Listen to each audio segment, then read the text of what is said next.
November 5th. I'm back into kill plot tonight. Actually, this is more of an observation tonight than anything else. The food plot is about, it's like 200 yards from here. I've got a kill plot right below us, and they've just got it mowed down. It looks like a high school football field now. I mean, it's just all mowed down. Looks like good turf. But the main thing is, about 240 yards that way, 260 yards, is the east boundary where we've got a stand set up. Had an encounter with a big 8 there last Friday night. He came in and only worked one scrape to my left, and there was a scrape to my right, and I thought he was going to walk right in front of me and give me a 10-yard shot. And as luck would have it, the scrape he was working, there was a limb right there in my way. I don't even think I got him on film, but I couldn't make an ethical shot, so I chose not to shoot or even try to push a shot. Waited for him to leave, and once darkness came, then I got out of the stand and snuck out of here as quickly as I could. But it's a little windier today than what I thought. Winds out the east, which is usually a good wind for this area. But just in case, I've got my favorite November cologne just to help keep me from getting detected too much with this, because man, this stuff is great. If you've never used it, man, I highly recommend it. Nose jammer. It just does exactly that. It just jams their nose, and if you even want a spot for a deer to stop, put it on the ground. They're going to stop there, I promise you. But anyway, we'll see how it goes. Got my knocks out. We'll look, see what comes up on that east side tonight, and do a little bit of intel and see how it goes. So here I am. I'm sitting in the kill plot stand, and I'm observing the northwest corner of the kill plot, because the wind's out of the east on that day, and I'm thinking 100% the deer are going to come from that northwest corner. They're going to work their way across. They're going to go check the east side scrapes. All of a sudden, I hear a deer walking up behind me, on my left, coming straight from the west. Worst possible place for it to come my way. So I look to my left. Sure enough, there he stands. I immediately look at him. I think he's a 9-point, but honestly, after I saw his rack, I just looked over his body real quick, knew he was a mature deer, and at that point I knew that was a deer that I was going to try to harvest. Funny thing about this deer, he had some age on him. Boy, he was smart. He sat there and he was scent checking, he was wind checking. I just finished a series of estrus doe bleats, and he came in looking straight through the kill plot right underneath me, looking for that doe.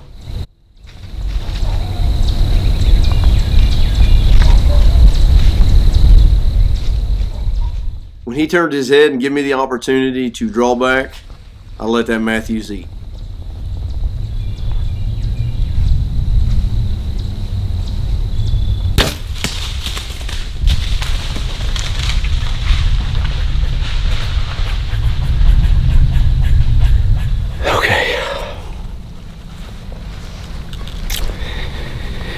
One spot that I couldn't hardly get a good film spot on. Big 9 just come up behind me. I guessed him about 26, 27 yards.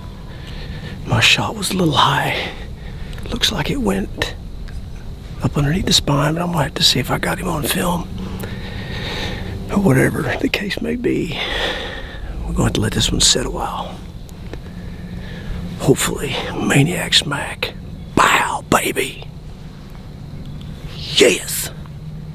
Thank you, Jesus. That's what it's all about right there.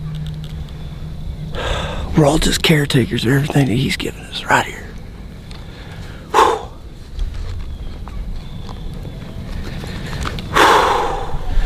All right, here we go, guys. I don't know if you can see behind me, but the knock's laying behind me. It's roughly, I don't know, almost 8 o'clock. Shot this deer tonight about 4:45. It's a little high, a little back. After I shot it, I give Theron a yell on the phone, or shot him a message, and he called me. We talked a little bit. He didn't get off till 7, so I snuck back out of the woods, walked away back out around. Came down here, got in the truck. I went home, got me something to eat, waited for Theron to get off work, buried it on football practice, and we watched the video on it. It's a little high and it's a little back. He jumped string on me a little bit, but bad thing about it is we've got quite a bit of rain coming in tonight, so that kind of made us decide to come out tonight instead of waiting until the morning. So we're going to go back here behind us, see if we can't see some good sign real quick. If we don't, we're going to do the smart thing. We'll back out and we'll just start coming around, walk around in the morning and daytime, and go from there. All right, I can already hear the song dogs, so that's another thing we'll have to try to fight.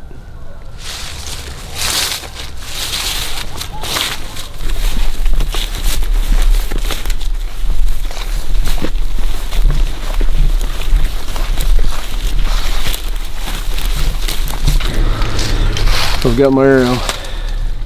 Looks like I got about 5/8, a little over halfway penetration on it. More blood, a bigger blood drop right there. Yeah, I was just seeing if that's the don't touch this or what. He was leading that way. Damn, there he is right there, boys. I'll be damned right there. Yes, thank you, Jesus. Woo! That's what it's all about. Hell yeah.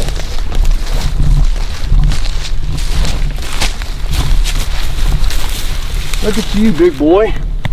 Yeah. Give me some of that. Oh, he's been dead a long time. Not the biggest, but man, Maniac smack right there. All right, here we go. Finally got a recovery out of the harvest. Walked over, we saw the knock when we were coming in down the driveway. Walked straight to the knock in the woods, which was about 30 yards from where I shot him. We started picking up very small spots of blood, no bigger than your thumb. I was a little concerned. Picked up my arrow. I got about 3/4 penetration on as far as the shaft length went, so I was a little concerned about that. I didn't get in far enough, but the rage done its trick. Got all the vitals on the inside, plus me being about 22 feet in the air didn't hurt matters any. But anyway, we started following the blood path. Drops every once in a while. Like I said, they weren't large, but we get about another 30 yards, and Theron's up in front because I'm marking the last blood spot, and he actually could smell him. Once that happened, he started shining around on the light and saw the infamous white belly of the whitetail, and he hollered at me and said, "Hey, I found blood for me to come on up and see him laying down." But here he is. He's actually a 10 point. Thought he was a 9 point in the stand. Really didn't pay much attention to the points. After I saw him, I knew he was a mature deer, and I was going to try my best to harvest him on that.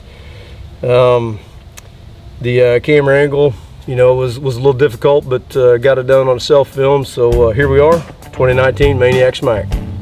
See you in the stand.